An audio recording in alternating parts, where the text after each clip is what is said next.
Year 2020 marks the end of Vision 2020 and the 11 Malaysian Plan 2016 until 2020 period as a continuation of post-2020 development plan with a clear strategic direction will be formulated to set way forward for national development agenda along with the implementation framework over the next decade. This is to ensure an inclusive and meaningful socio-economic development toward a more prosperous society. What is 12 Malaysia Plan? Referred to our Transport Minister Datuk Sri Dr. Wee Ka Siong, the 12th Malaysian Plan is more than just a continuation from the previous Malaysian Plan. It is clear that the 12th Malaysian Plan cannot just be a continuation of previous Malaysian Plan as we are faced with new circumstances, new needs and new obstacles. The 12th Malaysian Plan is an important policy instrument guiding the country development for the next 5 year 2021 until 2025 period. The 12th Malaysian Plan will be aligned with the Shared Prosperity Initiative encompassing three dimensions, namely economic empowerment, environmental sustainability, and third, social reengineering. First dimension, the economic empowerment. The economic empowerment dimension will include new sources of growth, including Industrial Revolution 4.0, digital economy, aerospace industry, integrated regional development, as well as growth enablers such as sustainable energy, research, and infrastructure connectivity. Second, the environmental sustainability. The environmental sustainability dimension, among other, include the blue economy, green technology, renewable energy, as well as adaptation and mitigation of climate change. Last but not least, the social reengineering. The social reengineering dimension comprises enhancing societal value, improving purchasing power of the people, building resilient native community, strengthening social security network, and improving the well-being of the people. So, in this video, we will explain the similarities and differences of Malaysian plan with different schools of economic thought with respect to Keynesian or post-Keynesian theory.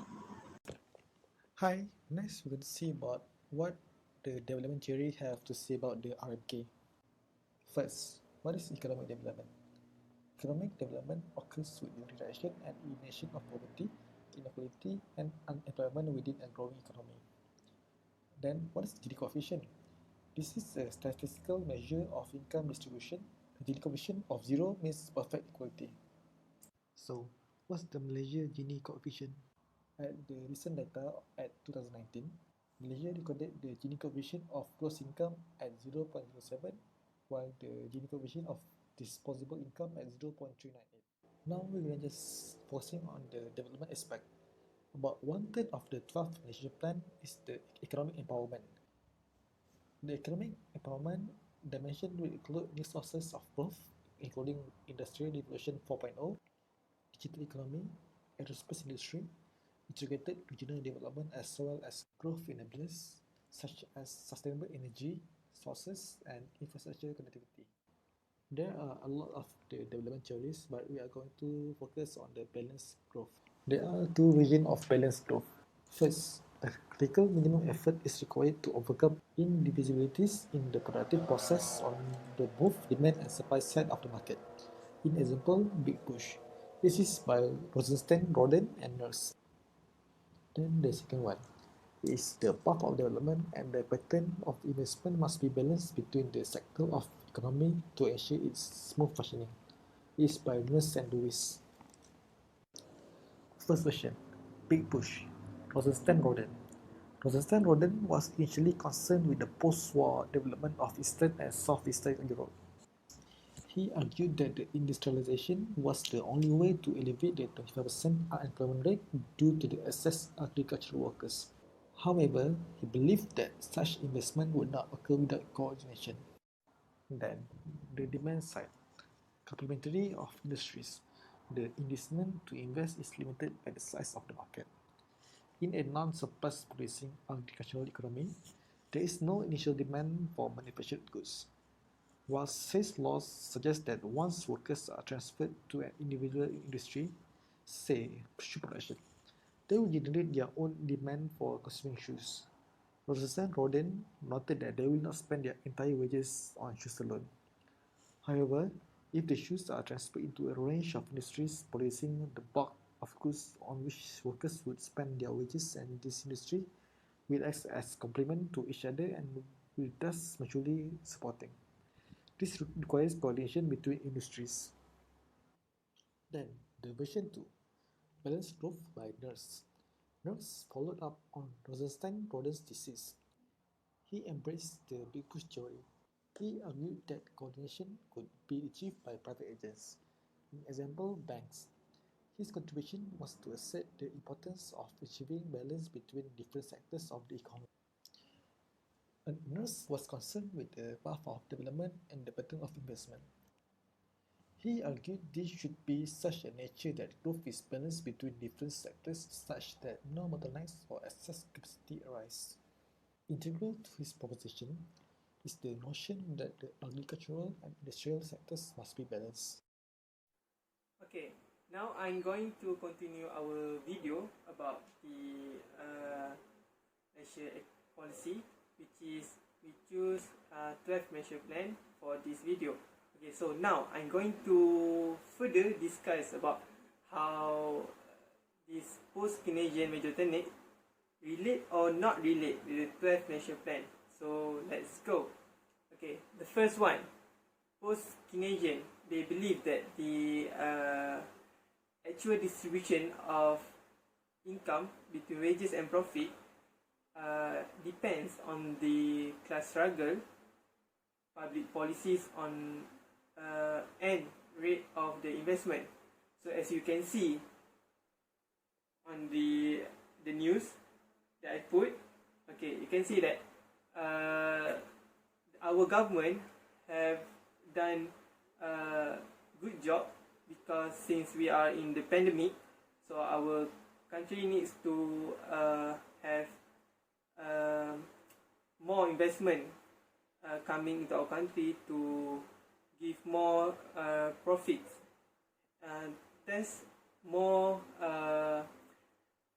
infrastructure and more jobs will be given to the rakyat. Okay, the second one is income policies. So the post-Keynesian, they believe that the income policies will limit the average amount of wage increase to the nation annual rate of productivity growth.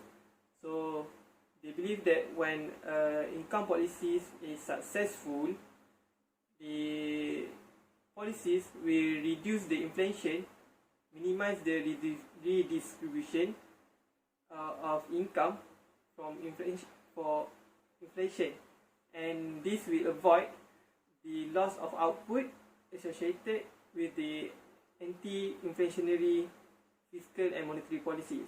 So as you can see in this article, the 12th measure plan must replace the millions of value-added low average jobs with good jobs. So with good jobs and good average, more people will feel happy, and this will increase productivity level. So productivity level linked with the rate of wage. So I think these two major tenets are relatable to the 12th measure plan and enough to explain. That's all. Tata.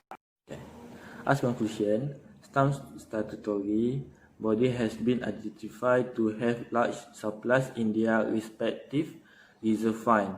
In considering statutory body project application, the current position of reserve money will be taken into account. Okay. Statutory body that have a reserve fund source should fund as much as possible their respective development project. Okay. Rule setting management need to be implemented for all physical program. Project worth 50 million and above are maintained. Apart from that, from government building project worth 4 million to 50 million and building renovate work with a value of 1 million and above is required to obtain approval from the Standard and Cost Committee Secretariat by the Value Management Division MEA. Okay. In an effort strengthen project planning and implementation development in the 12th Malaysia planning, the ministry or agency must taking action following. Okay, first, ensure project information in project monitoring system 2 SPP2 in precise and complete. Okay. Project brief will be generated by SPP2 for use by the technical department implementing agency to start business pre-implementation of the project in the year a project.